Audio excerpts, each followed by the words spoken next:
My name is Joanna Sinclair, and at 37 years old, I learned the hardest truth of my life on a random Tuesday evening, the kind of truth that doesn't just hurt, it rewrites everything you thought love was. The night I walked into my family's house with a layoff notice in my bag, I expected silence, maybe concern, maybe even support. Instead, the first question my sister asked me was, "Are you okay?" It was, "So, who's going to pay my car now?" And before I could even process that, my father walked into my room, grabbed a box, and started packing my life like I was already gone.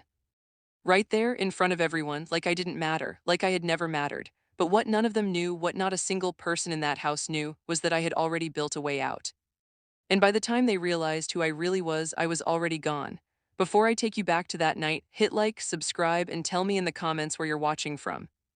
Now let me take you back to the moment everything broke. The office lights buzzed louder than usual that day. Or maybe it just felt that way because deep down I already knew something was off. My manager sat across from me with HR, a folder on the table with my name printed neatly like it was just another file. "Company restructuring," he said. "We're letting go of 40% of the department. 12 years of loyalty reduced to a sentence." I didn't argue, didn't beg. I just signed the papers, picked up the box, and walked out. But I didn't cry, not yet. I sat in my car for exactly 11 minutes. I counted. Then I made one call, Greg Whitmore, my business partner. "I lost my job," I said. He didn't hesitate. "Then it's time." That was it. That was the moment everything could have changed instantly. I could have left that same night, flown to Austin, started my real life, but I made one mistake. I said, "Let me go home first." That decision cost me everything. The drive home felt longer than usual, every mile heavier. When I pulled into the driveway, I saw 4 cars. That meant people. That meant witnesses. I didn't know it yet, but that mattered. The moment I walked in, my sister Megan didn't even look up properly. "So it's true," she said casually. "You got fired, laid off," I corrected. She shrugged. "Same thing." Then she turned to my mom. "So yeah, who's paying my car now?" My mom didn't correct her, didn't defend me. She just nodded slowly like it was a valid concern. That's when I realized they already knew. They had known before I even got home. They had sat there, drank tea, ate dessert, and discussed my downfall like it was gossip. "Sit down," my mom said, not worried, not emotional, just practical, like she was discussing bills. And then she said it. "Megan needs your room." Just like that, no hesitation, no shame. I stared at her. "You want me to move out? You don't have a job anymore," she replied calmly. "It makes sense, makes sense." I had been paying their mortgage for years, their bills, their insurance, everything, and now I didn't even have a room. I walked into my bedroom and froze. Half my things were already gone. My graduation photo, missing, the nails still in the wall, empty. They had already started erasing me before I even got home. And then my father walked in with a box. Didn't look at me, didn't say sorry, just started packing, shirt by shirt, like I was temporary. "Dad," I said, "nothing, look at me." He didn't. "Your sister needs this more than you," he said quietly. "You'll be fine. You'll be fine." 4 words that explained everything. I was the one who handled everything, so they never had to care. I carried my boxes out myself. No one stopped me. No one followed me. I drove away from the only home I had known, and not one person asked where I was going. That night, I cried in a gas station parking lot. Not because I lost my job, but because I realized something far worse. I had spent 15 years giving everything to people who wouldn't even give me a place to sleep. But here's the part they didn't know.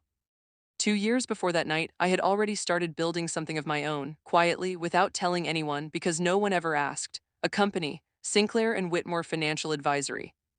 Small at first, just an idea, then clients, then growth. By the time I got laid off, it was already working. Not huge, not flashy, but enough to survive, enough to leave.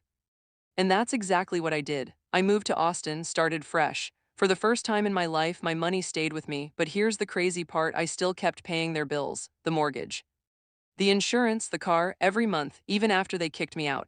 Why? Because a part of me still hoped they would realize, that they would call, that they would say sorry. They didn't.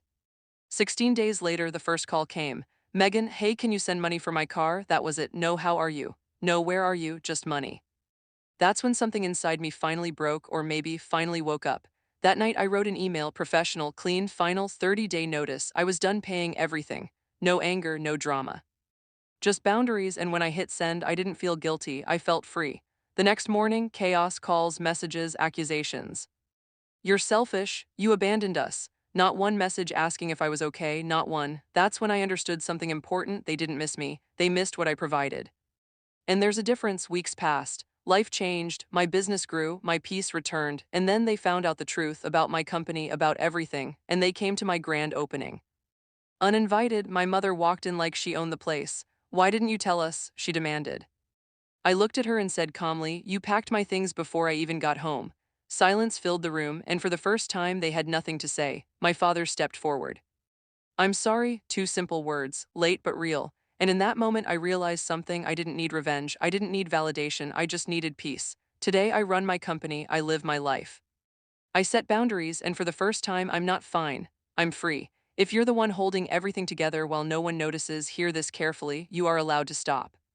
Not because you don't love them, but because you finally choose yourself, and that changes everything.